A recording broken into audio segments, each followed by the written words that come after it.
Hey guys, it's Laurel with another FFC video, another holiday edition, and last time we took you through a grocery store and I gave you a tour and showed some good ideas for food and some not so good ideas, or some food that was attractively packaged but wasn't so great. So this time we're going to do something a little different, and we're going to talk about one of the hardest things about the holiday season, which is the whole all or nothing approach. Because we've got 2 weeks left of the year, we want to finish strong. But ever since Halloween, we've been basically bombarded with amazing food around us all the time. So from Halloween, Thanksgiving, Hanukkah, Christmas, it's just around all the time. When you go to the office, people are bringing in baked goods, their family's coming to town and they're bringing stuff. And everybody's just asking you to eat, and it's just around a lot more. So what a lot of people try to do is just kind of hold out.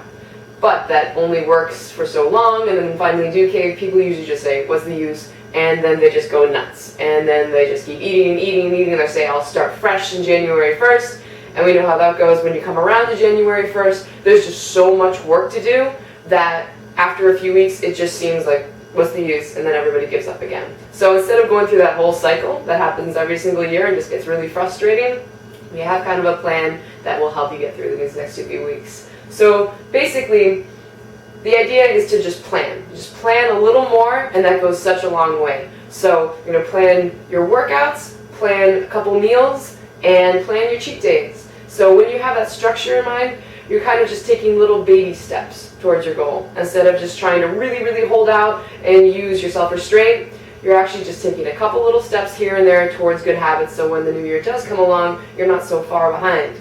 So when you're planning your workouts, you just pick your 2, 3, 4 days a week that you know you want to get your workouts in, and make yourself accountable and write them into your schedule. If you have a workout buddy, that can help so much, having somebody to go there with you. So even if you're feeling really tired and work's crazy, you still get that in, because you're a lot less likely to just give up and indulge a lot more if you're making that progress with your workouts. So that's step 1.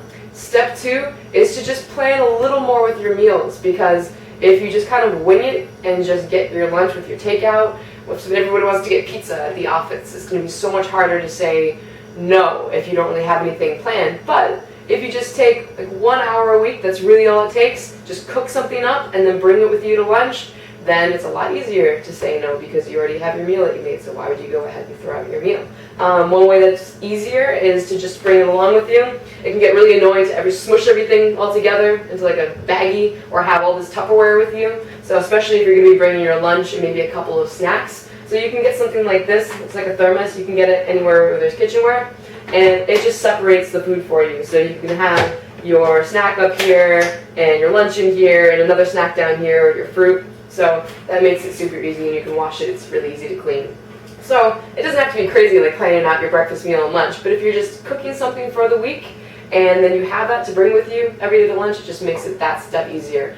And then the third thing is actually planning your cheats. So if you know you have a couple holidays coming up, if you have a holiday party one day or a birthday party another day, and you kind of plan around that, then you have your workouts to compensate, you have your healthy meals in there, and then it makes it easier to say no to the little things that add up, like the candy that you have to walk by like 5 times a day at work, or extra sweet dessert at the end of the day. There's just little things that if you're not planning that catch you off guard, it's so much harder to say no. So if you kind of have a little more of a structure, and you're kind of building that foundation and taking those little mini steps of good habits, it's going to give you that feeling of momentum, good momentum, so that you're not going to want to undo all your progress. So what we're going to do today is we have just a simple idea of a meal that you could bring. It's only 5 ingredients. It's super easy to make. It's really good. It's not messy. And Ben is going to show you how to make it. So I'll hand it over to him. Hey everyone, so Laurel went through the importance of making your own meals so you won't be distracted through the holidays. And here is a quick, simple, and filling meal that you can have at lunch that you can prepare at home, and it only takes about 20 minutes. So 5 simple ingredients that can be purchased either at Fairway, Whole Foods, or even Trader Joe's. And so I just want to show you the items. Here we have avocado, which is loaded with a lot of good fats. Shiitake mushrooms pre-chopped. Ground beef sirloin, organic, hormone-free, that you can get at the butcher shop. Here we have about 1 pound of it. Coconut oil, which is a phenomenal alternative to olive oil and vegetable oil because it has a high smoke point, some amazing flavor, and is loaded with a lot of good fats that can keep you full. and optional for flavoring, some garlic powder.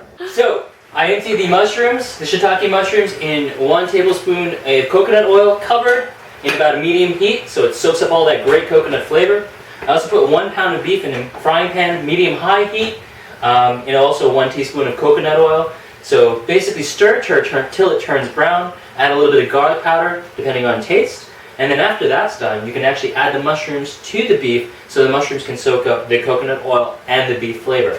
You can actually separate it into multiple days, about 2 to 3 days, or depending on how much you eat, you can add more beef or more mushrooms depending on your serving size.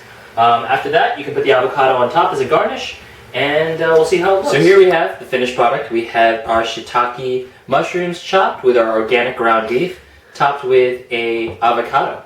So if you want to actually store this to be eaten later on, you can put the mushrooms and the beef in a separate container, and when you're ready to go, you can put the avocado right on top. Now you can also use other ingredients to substitute. You can use turkey instead of ground beef, and you can also add other vegetables. And you can add broccoli, asparagus, green beans, whatever you'd like. If you have any questions, you have any suggestions, or if you like the video, feel free to comment down below or email us at info@fitnessfightcamp.com. Stay tuned for some more videos.